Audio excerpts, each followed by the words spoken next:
ప్రభు అయిన యేసుక్రీస్తు నామములో మా హృదయపూర్వక వందనాలు తెలియజేస్తున్నాము.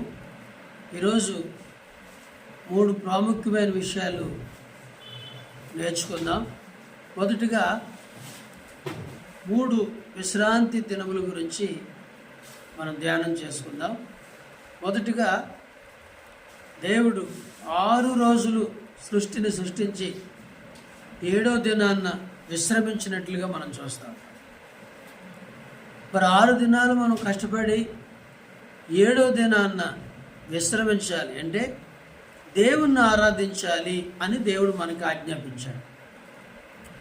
10 ఆజ్ఞలలో కూడా ఇది ఒక ఆజ్ఞ. ప్రతి వ్యక్తి 6 దినాలు కష్టపడాలి, 7వ దినాన్న విశ్రమించాలి, ఆరాధించాలి, దేవుని స్తుతించాలి.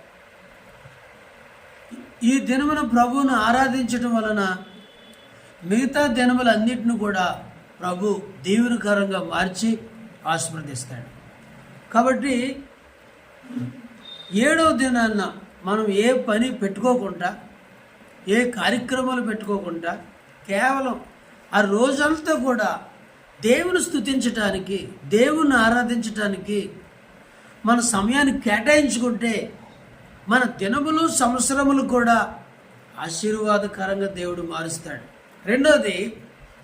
రెండో విశ్రాంతి ఏంటంటే ఇజ్రాయేలీలు సంవత్సరానికి ఒకసారి చేసేటువంటి మహావిశ్రాంతి దినము.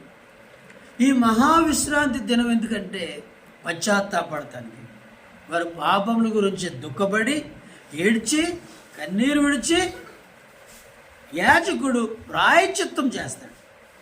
ఇది మహావిశ్రాంతి దినం.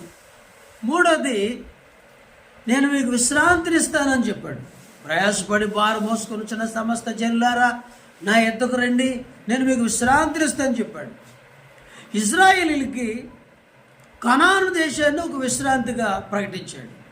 ఇప్పుడు మనకి విశ్రాంతి, హృదయంలో నెమ్మది, శాంతి, సంతోషం, ఆనందం, ఇలాంటి విశ్రాంతిని ఇవ్వటానికి ప్రతి ఒక్కరిని కూడా ఆయన పిలుస్తూ ఉన్నాడు.